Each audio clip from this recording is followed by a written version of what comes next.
तो global soybean market में इस हफ्ते काफी कुछ हुआ है।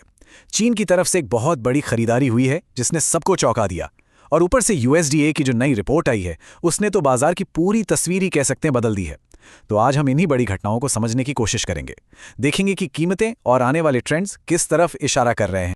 ठीक है, तो ये है हमारा आज का रोड मैप। सबसे पहले बात करेंगे चीन की उस बड़ी खरीद की जिसने मार्केट में हलचल मचा दी है। फिर समझेंगे अमेरिका बनाम ब्राजील की ये पहेली आखिर है क्या। इसके बाद हम यूएसडीए रिपोर्ट के नंबर्स को डिकोड करेंगे, देखेंगे कि कीमतों का क्या अनुमान है, और आखिर में जो सबसे जरूरी है कि इन सब का हमारे यानी भारत के मार्केट पर क्या असर पड़ने वाला है। तो चलिए सबसे पहले उस खबर की बात करते हैं जो इस वक्त मार्केट की सबसे बड़ी ड्राइवर है, और वो है चीन की एक जबरदस्त खरीदारी। ये बस एक डील नहीं है, ये एक साफ सिग्नल है कि मार्केट का एक बहुत बड़ा प्लेयर जो कुछ टाइम से थोड़ा शांत था, अब पूरी तरह से मैदान में वापस आ गया है। तो हुआ ये कि शुक्रवार 10 जनवरी को चीन की जो सरकारी कंपनी है सिनोग्रेन, उसने एक ही दिन में 6 लाख मीट्रिक टन अमेरिकी सोयाबीन खरीद लिया। अब ये नंबर अपने आप में बहुत बड़ा है, और ये इसलिए भी इतना ज़रूरी है क्योंकि ये अमेरिका और चीन के बीच जो ट्रेड टेंशन थोड़ी कम हुई है उसके बाद उठाया गया एक बहुत बड़ा और ठोस कदम है। देखिए, ये खरीदारी सिर्फ ये नहीं बताती कि चीन वापस आ गया है, नहीं, ये भी दिखाती है कि वो अप्रैल मई शिपमेंट के लिए अमेरिकी सोयाबीन पर दांव लगा रहे हैं। और ये टाइमिंग ये बहुत ज्यादा क्रूशल है। क्यों? क्योंकि यही वो वक्त होता है जब साउथ अमेरिका, खासतौर पर ब्राजील की नई फसल मार्केट में आ रही होती है। और सुनिए, ये कोई वन ऑफ डील नहीं है। ऐसा नहीं कि बस एक बार खरीद लिया और बात खत्म। 6 जनवरी को 10 कार्गो बुक हुए, फिर 10 जनवरी को 10 और।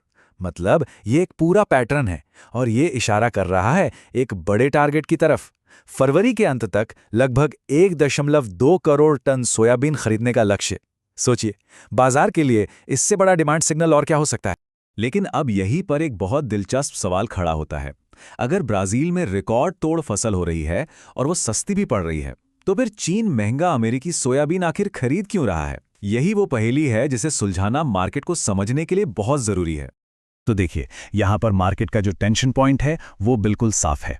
एक तरफ है ब्राजील जो अपनी अब तक की सबसे बड़ी और सबसे सस्ती फसल लेकर बाजार में खड़ा है, और दूसरी तरफ है चीन जो ट्रेड ट्रूस के बाद अपने वादे पूरे करने के लिए महंगा ही सही पर अमेरिकी सोयाबीन खरीद रहा है।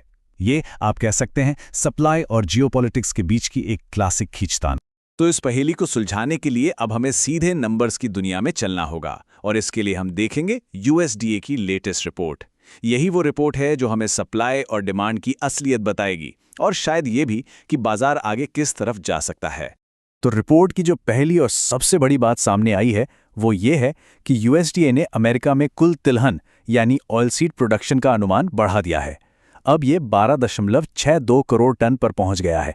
सीधा सीधा मतलब ये है कि सप्लाई साइड पर माल ज्यादा रहने वाला है। और अगर हम सिर्फ सोयाबीन पर फोकस करें तो उसका उत्पादन अनुमान भी बढ़कर 4.3 बिलियन बुशल हो गया है। ये कोई छोटी मोटी बढ़ोतरी नहीं है, ये एक बड़ा जंप है, और इसका सीधा असर पूरी दुनिया की सप्लाई पे पड़ना तय है। तो इसका मतलब क्या हुआ? आसान भाषा में इसका मतलब है कि अमेरिका के पास अब बेचने के लिए पहले से कहीं ज्यादा सोयाबीन है। भले ही पैदावार मतलब प्रति एकड़ यील्ड वही रही हो, लेकिन ज्यादा एरिया में बुआई हुई और पुराना स्टॉक भी था। तो कुल मिलाकर सप्लाई बढ़ गई है, और साथ ही देश के अंदर भी क्रशिंग की डिमांड काफी मजबूत है। तो अब सवाल ये उठता है कि जब सप्लाई इतनी बढ़ गई है तो इसका ग्लोबल मार्केट के अनुमानों पर और सबसे बड़ी बात कीमतों पर क्या असर पड़ेगा। चलिए अब इसे समझते हैं। और यहीं पर रिपोर्ट का सबसे चौंकाने वाला नंबर आता है। सप्लाई तो बढ़ गई है ना, लेकिन इसके बावजूद यूएसडीए ने अमेरिकी सोयाबीन के एक्सपोर्ट का अनुमान 6 करोड़ बुशल घटा दिया है। ये एक बहुत बड़ा ट्विस्ट है, और इसकी वजह सिर्फ एक है, ब्राजील। रिपोर्ट बिल्कुल साफ साफ कहती है कि इसकी वजह है ब्राजील की रिकॉर्ड तोड़ फसल। वो फसल ग्लोबल बाजार में सप्लाई का एक तरह से सैलाब लेकर आ रही है, और इससे अमेरिकी सोयाबीन के लिए कंपटीशन बहुत ही ज्यादा कड़ा हो गया है। और जब इतना माल बाजार में हो तो जाहिर है कीमतों पर जबरदस्त दबाव बनता है। अब लॉजिक बहुत सिंपल है, जब एक्सपोर्ट कम होगा तो माल कहाँ जाएगा? वो देश में ही बचेगा। तो कम एक्सपोर्ट का सीधा मतलब है कि अमेरिका में सोयाबीन का जो एंडिंग स्टॉक है वो बढ़कर 35 करोड़ बुशल तक पहुंच जाएगा, और मार्केट की भाषा में बढ़ता हुआ स्टॉक हमेशा मंदी का संकेत, मतलब कि बेरिश सेंटिमेंट का संकेत होता है। तो इस बढ़ी हुई सप्लाई और स्टॉक का असर सीधा कीमतों पर दिखा है। यूएसडीए ने सोयाबीन की कीमत का अनुमान घटाकर $10.20 प्रति बुशिल कर दिया है। सोया मील का अनुमान भी गिरकर $295 प्रति शॉर्ट टन पर आ गया है।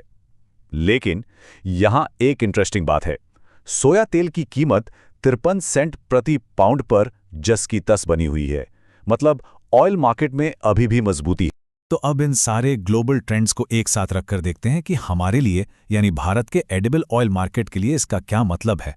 ये समझना हमारे ट्रेडर्स और पूरी इंडस्ट्री के लिए सबसे ज्यादा जरूरी है।